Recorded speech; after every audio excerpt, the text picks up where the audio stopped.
There's a new group here in Quincy called Quincy Citizens for Fair Raises that's out collecting signatures to try and get a ballot question on the November 4th ballot during the city election this year, dealing with the raises for elected officials. And joining us to talk more about it is Steve Perdios and Joanne Collins. So welcome to both of you. Thanks for coming on the program. Thanks for having us. Yeah, hi Joe. Thank you for having us today. Very this is welcome. Great. I really appreciate it. It's an issue, of course, that came up earlier this year, and there's an initiative now to try and change what happens when it comes to the races for elected officials. Tell me a little bit, Steve, about what Quincy Citizens for Fair Raises is. Sure, sounds great. Again, thanks for having us, Joe. We really appreciate the opportunity to talk to people about this. About a year or so ago, the City Council and the Mayor worked together to give themselves some raises. City Council took about a 50% raise and the Mayor took a 79% pay increase. And there was a lot of controversy over it at the time. There were a lot of people that thought it was too much, that they were asking for too much, and it was not really the right number for our community. And so there were a lot of people that were angry about it at the time, and a group got together and they tried to change that. So there's part of the city bylaws is that if you can raise enough signatures within 20 days of a city ordinance passing, you can rescind it. So about a year ago, a group of people tried to rescind that law, which our officials and many other city workers their salaries are set by ordinance, which is a city bylaw, so to speak. And so they tried to rescind that, and they needed something in the order of 7,000 signatures, and they got 5,000. Correct me if I'm wrong on the exact numbers. They didn't quite hit the mark. A lot of people signed it. A lot of people were engaged on it. A lot of people worked very hard on it. I believe they got 5,000 signatures and didn't quite get to where they needed to be. So that wasn't able to be rescinded then. And so there's been time to kind of stew on this and think it over. And there's a provision within the city charter that allows citizens to use what's called a citizen initiative petition. And it's perfectly legal. It's a law that's been on the books for decades. It's even at the state level. And if citizens don't like something in their government, it's their right to collect signatures and put a question on the ballot. And that's what we're doing. A group of us have got together and said, this is important to us, and we want to work on this. And it sort of stems from an organization called Adjust Quincy. They really led the effort a year ago, and it was that group that we've used to kind of grab more volunteers and help to begin this initiative this year. And so this time is a little bit different. We're not trying to rescind it. We're trying to eliminate it. We want to delete the language and insert new language. And so if we can collect the city bylaws, as I was saying, the city charter says that if you get 8% signatures on a ballot question and you submit that to the city and the city checks them all, and if they check out to be valid signatures at 8% of the registered voters, it then goes to the city council. City council has an opportunity to say, yeah, okay, we're going to do this, and they just can adopt it. We don't really see that as likely in this case. But if they don't adopt it verbatim, it then has to be put on the ballot and it goes to the citizens to vote. And that's what we're trying to get to. We're trying to get this on the ballot for this coming November. Okay. How many signatures do you need? How many do you have? And how long do you have to get them? So 8%, if you do the math, there's about 64,000 registered voters in the city of Quincy. So the math on that works out to be about 5,400 signatures that you need. However, a lot of times when you're doing an initiative petition, you have you have people that may live in Braintree and they sign, or somebody may sign twice, or somebody may sign and it's illegible, or somebody may have, for whatever reason, the city clerk may have to throw out several of the signatures. Okay. So we're advised to go 10% higher. So that's about another 500 signatures. So it rounds out to about 6,000 signatures that we're trying to raise between now and early September. Early September. Okay. That's right. Yeah. How many do you have so far? We've broken 1,000, so we're on our way there. We continue to mobilize our volunteers. Okay. That's really the struggle, right? So whenever you have a grassroots event like this, an effort like this, it's we're getting a great response from people. A lot of people see this as something that was an overreach by our elected officials, and this is something that needs to be brought down to something more realistic. And we're getting a lot of support from people, and that's resulting in a lot of volunteers. And so it's just managing those volunteers to get them into the right place where they can collect the signatures. Okay. Joanne, maybe you can tell us a little bit about yourself and why this is important to you. Sure. So I was born and raised in Quincy, went through all the Quincy public schools, left for a little while, raised my family, and moved back 3 years ago. And still surprised at a lot of the same things were happening from before when I left. So I am a retired Quincy school teacher and spent many a year trying to get us as part of the union an increase. Many years we went with a 0 or a 2%. So to see that the mayor and the city council are getting such a large increase sort of felt like a little bit of a slap in the face, if you will. We want to make it clear that we think that everyone deserves a raise. The mayor deserves a raise. We just want to put it back in the hands of the people to decide what that raise should be and how should it go moving forward. So whether you love the current mayor and what he's doing or disapprove of some of the things he's doing, it doesn't matter. This is just to put the question on and let the people of Quincy make the decision on what it should be and also going forward what it should be. I think right now we have it, I don't know if this is another question you were going to ask, but we calculated from the time he had his last raise, Mayor Koch, had his last raise to now, if he had gotten a 2% raise, which is pretty standard amongst some of the people in Quincy, city workers, he would have come out to 183. So we're putting on the ballot 183, that gives him a raise every year that he hasn't had one. And we feel like that's fair. But if you don't feel that it's fair, this is your opportunity to vote no. So we're putting it back in the hands of the Quincy voters. As I understand it, the petition as proposed would do 3 separate things, Yes. right? So it Yes. would number one, it would set the mayor's annual salary at $183,000. Yep. Number 2, it would increase 2% for all elected officials Yes. annually in the city. Yes. And what is the third item? The third one is, I have it actually right in front of me if you Yeah. want me to read it. Section 72.8, salary of the city councilors of Quincy shall be replaced with Section 72.8, changes to salaries of elected officials of Quincy. The salaries of all elected officials shall only be further altered by a vote of the citizens. Okay. So what this protects is, if there's 10 years down the line, maybe there's a mayor that you don't like. This protects the Quincy people from that mayor just giving themselves another huge raise. It puts it back, you have to be able to vote on it. So that To change the to process. change the Okay. Otherwise it stays 2%. 2% It every stays year. 2%, Okay. and you can't change that process without our input. Okay. The tax, Yeah.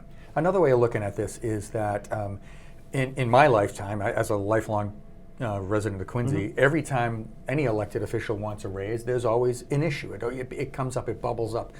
Even if they ask for a $5,000 raise, somebody's out there saying that's too much, or there's always a disagreement. This should be embraced by elected officials because they don't have to deal with that issue ever again. If they, in 5 years, let's say inflation goes through the roof again, and in 5 years, the mayor or city council or even the school committee think that they're not paid enough and they want to give themselves another bump, they can do that. They simply put it on the ballot. There's a mechanism for the school committee, city council, and the mayor to simply put a question on the ballot. Without raising signatures or anything? They don't have to get signatures. Okay. They haven't, the mayor asks the city council, they only need a vote of 5, and it goes on the ballot. And so if the mayor says, I need $30,000 more, he can ask them to put it on. If it goes to the voters approve it, that's great, that's fine. That adds to democracy. That's putting more control in the voters' hands where it should be. Now, as I recall, the last session, the council approved a new ordinance tying their salary increases to the consumer price index. Okay. Yes, and we did address that. As Joanne was saying, our item number 2 on our petition is that, and it tied it to an index, and I just felt that well, we felt that would be too ambiguous. It could be ambiguous. It could be open to interpretation. It could be open to more controversy down the line. So let's eliminate that, and let's just call it 2% a year. That's a standard salary increase that a lot of teachers get, a lot of city workers get. 2% seems very fair, and it accommodates for cost of living increases. Okay. Now, as I understand, there's a question also as to whether state law supersedes what the city charter says, and has there been a determination about There has that? not been a determination on that. We've asked the city a couple of times to clarify that, to put it in writing, to give us a clear statement as to why the city solicitor might think that it may or may not be legal to put this question on. I think the issue comes down to there's a state law that says that salaries shall be set by the council and mayor, well, the legislative body. Yes. But it doesn't actually come out and say you can't do this by initiative petition. There's many other things that give authority to local government that you can change by initiative petition. There's nothing here that clearly says you can't touch this by initiative petition. And there's nothing that clearly states what you can and can't do by an initiative petition. So I've stated to the city solicitor, explain it to us, put it in writing, and we'll hire somebody to debate it and to hash it out. But it seems at the very least, it's cloudy. It's not clear at all. There's no real clear direction from the state level. We have called the Attorney General's office. They don't want to get anywhere near local issues. There's nothing it's at best, it's cloudy. Do you foresee this ending up before a judge at some point in the future? Could possibly. It could possibly. We hope that doesn't have to happen. Right. Yeah. I suspect that it won't. Why create we're not asking the mayor to set his pay to zero. Okay, this isn't some off the wall kind of number. $183,000 is a lot of money. I mean, most people in Quincy are making $60,000, $70,000, $80,000 a year. I think if somebody was earning $183,000 a year, they could live fairly comfortably in Quincy. And so we want it to be a fair raise. We want them to be compensated well. Certainly, jobs of elected officials can be difficult. They work pretty hard, and we want them to be compensated properly. I think the current salary is $151,000. $150,000, yes, that's my understanding. And then a No, and some change. $9,000 stipend, yeah. That's sort of an aside, but yeah, we believe that there's some additional stipend there. Okay. But we're looking at the base salary, and we're asking it to go from $150,000 to $183,000. Okay. And the petition doesn't address the city council's salaries, is that right? Which were set at, I think, $43,000 or something like Right, that? Okay. right, yeah. So why don't you address the council raises also? Well, the council's pay increase was sort of a 50%, where the the mayor's pay increase is 79%. I think it went, 29,000 to 43,000? Yes, Yeah, yes. something So like at that point, if you're putting it on a ballot question, you're arguing over several $1,000s, Right. one way or the other, right? When you're looking at the mayor's salary, we're talking about $100,000 difference. So yeah, Okay, it would it's go from just- 150 to 285, right? That's as right, from currently 150,000 to stands. 285,000. Right. That's a very big jump. And in a community like Quincy with blue collar roots, I just think that there's a lot of union workers that would love to make $183,000. So I just think that this is a number that's much more reflective of our community. The mayor has argued that he is the CEO of the city, managing an almost $500 million annual budget, and that compensation would be far greater in the private sector. So what's your kind of reaction? Right, you had a response to good that? answer for Yeah. that, but before you Yeah, please say, go I ahead, just yeah. want to say, this amount came up immediately after he was elected. So he was elected knowing it was the 150. And so that's where the Mass State Commission of Board of Ethics came in to hold back the raise. So it isn't until 2028 that he's even going to, or whoever's the mayor at that time would get it. Because when you're elected, you know what your salary is going to be. And so it's like asking for a raise your first month on the job is sort of how we were looking at it. But I like you had said something. Well, I guess just two things come to mind. First of all, we don't go into our boss and demand this is what you will pay me. And that's kind of what the city council and the mayor did. They said this is what we will be paid. We are the employees. We are the employers. They work for us. They are the public servants, right? And so they should really be asking their boss, us, what they should make. They shouldn't have the right to set it on their own. And that's kind of a public policy issue. I just disagree with them being able to. There's only there's 9 city councils, 6. So there's like 15 elected officials in the entire city, and they're the only people out of a city of 100,000 that can set their own salary, and that doesn't seem right to me.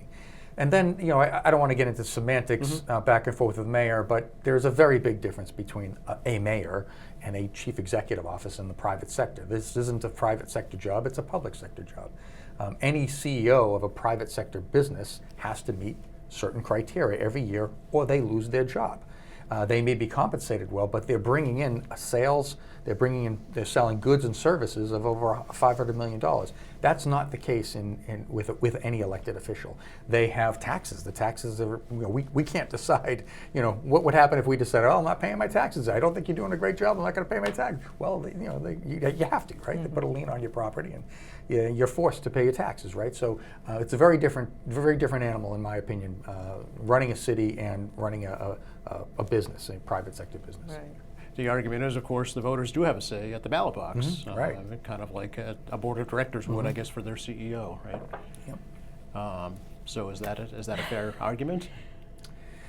Well, if a CEO of a business doesn't make their sales, they would be fired, and their compensation is, bonuses and whatnot are based on how they do each year, right? So we don't have that mechanism in Quincy to set goals and parameters for our elected officials. We don't have that kind of merit pay system that they would have in the private sector. If you are unsuccessful in getting the required amount of signatures, would you try again in 2 years? That's a very good question. Can you actually? Yeah, I mean, I believe we could do this anytime we want, right? But it would have to, it's an awful lot of work. This is difficult work. Organizing people, getting people together, collecting these signatures. A lot of people putting a lot of time in, a lot of hard work collecting these signatures. If we don't make it, would we want to tap them again? We'd have to take their temperature and see how people are feeling. I'm pretty confident we're going to get there, but that's, I'll say I'm cautiously optimistic about it. But we've got a long way to go. And then, what if we get on the ballot, it doesn't pass? If people vote against it, well, that's fine. Then right. that's more information. That's more data points, that we have that says people want the 285,000, and so. What is the benchmark, Steve? To if it does get on the ballot, to have it passed. So that issue is a little bit in question, and again, we've asked the city for some help on this to say, what's the final number. So there's something in the city bylaws, the city charter that says 1/3 of the registered voters have to support it, and so. Okay. So that's like 20,000 people, right? Yeah. And so likely in this coming election, we probably won't get 20,000 people in total to vote. But it could happen. We could get more than 20,000, and we could hit that number. But we don't know how that's going to go down. And as we chew into it a little bit and try to think about when has this ever happened before, several years ago, the mayor's term was put on as an initiative petition, and it was put on the ballot, and it didn't reach the 1/3 required votes, and yet the city adopted it. So it's peculiar, yes, very peculiar. And so we've asked how come, and it's quite possibly that we're interpreting the language incorrectly. Okay. And I hope that's the case. 1/3 is a very high number, not because we won't get. We fully intend for it to, if it gets on the ballot. We're getting such support from people that we can't imagine it losing, but it could, obviously, you never know for sure. But the question of will we hit that imaginary mark of 1/3 of voters, that's a very high benchmark in a situation where you probably won't get that many people coming out to vote in total. So 1/3 of the total number of registered voters, not 1/3 of the people who actually vote in the election. correct. That's Okay. correct. Yeah, it's got to actually be both. You have to get you have to get support of 1/3 of the registered voters, and you have to get 50% plus one in the actual election. So of there's people who voted in that of election. the people who voted in that election. Okay. So in other words, if you let's say 30%, let's say we have a 30% voter turnout, or let me rephrase that. Let's say we get a 65% voter turnout, right? And you get I picked the wrong. Let's say 80%. Let's just imagine 80% For of the simple voters. math, For yeah. simple math, let's say 80% of the voters. So we get 40,000 people that go out to vote. So you've got to hit the 20,000 mark, right? So if there's 45,000 voters and you only get 20,000, you've met the criteria of 1/3 of the registered voters, but you haven't crossed the line of getting 50%. So you have to get both. I'm being a little math on you there. Yeah, sorry. no, I understand. And Yeah, so- unfortunately, there's no paper trail or anyone who has any information on how that, the mayor's term limits passed.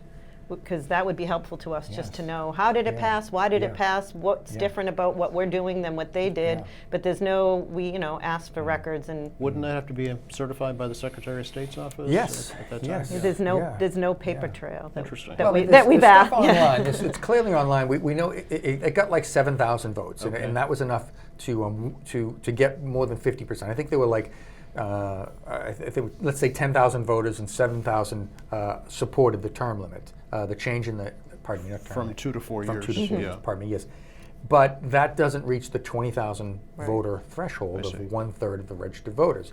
And yet, somehow that was adopted. Now, we can find the records that show the results pretty easily. That's all online on the city's website. But we're talking about 2013. So now that's 10 plus 2. We're talking about 12 years ago. Right. So there's a bit of a time gap that's gone by. City's moved offices several times.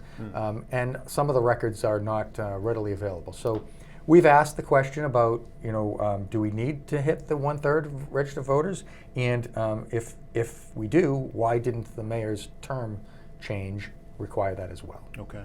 So If you do not gather the required signatures, do you have to start all over again? Is that clean start the all slate? over again. Yes. You have to You start can't all over use again. those signatures again? No, I don't believe No. so. No, I don't believe so. No, Okay. I don't believe so. Yeah, but I mean, we could start. We've learned so much, right? We've learned so much. We have so many people that are mobilized and excited about this that we could easily start January 1st and start collecting. It would be without a problem to collect the required signatures between January 1st and the next, September, right? So that would Right. that would make it a much easier lift. Would we want to do that? I'm not sure, but if for some reason the city decides that they want to put up a roadblock and prevent this from getting on the ballot, that might be something that spurs us into action. Okay. So what's the game plan going forward? What's next? You want to sign?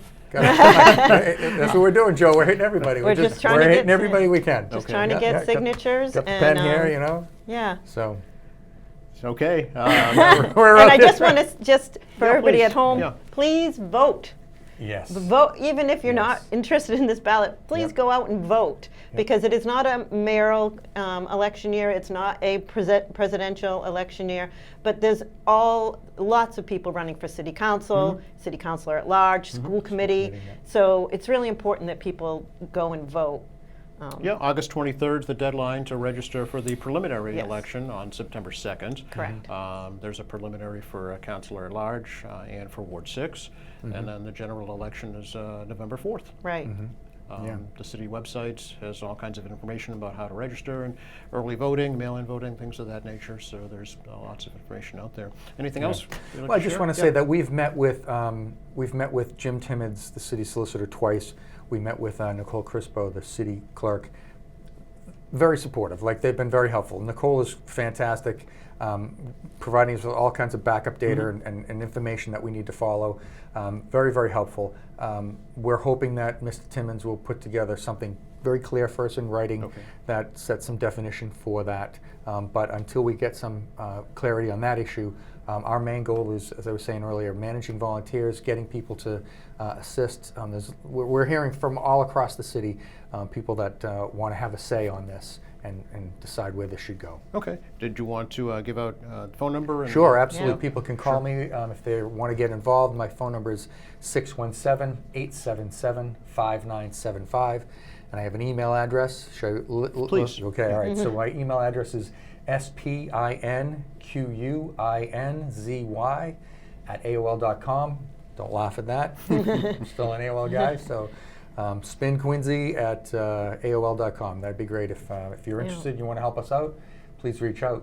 And if you want to sign the ballot and you don't have an accessible way to get to the places where we are, just contact Steve and somebody will come to your house and you can sign that way. Yeah. Okay. We're a few days away from getting a website set up. If we're able to accomplish that, we'll get you the website. Maybe we could add that somehow Sure. to this. That'd be- Absolutely. we'd All right. appreciate that. Thanks for coming Thank in. Perdios. you. You're very Thank welcome. you very much, Joe. We really appreciate it. It's great talking with you. You're very welcome. Yeah. Thanks for watching us here at AM Quincy. I'm Joe Catalano, and we'll see you next time.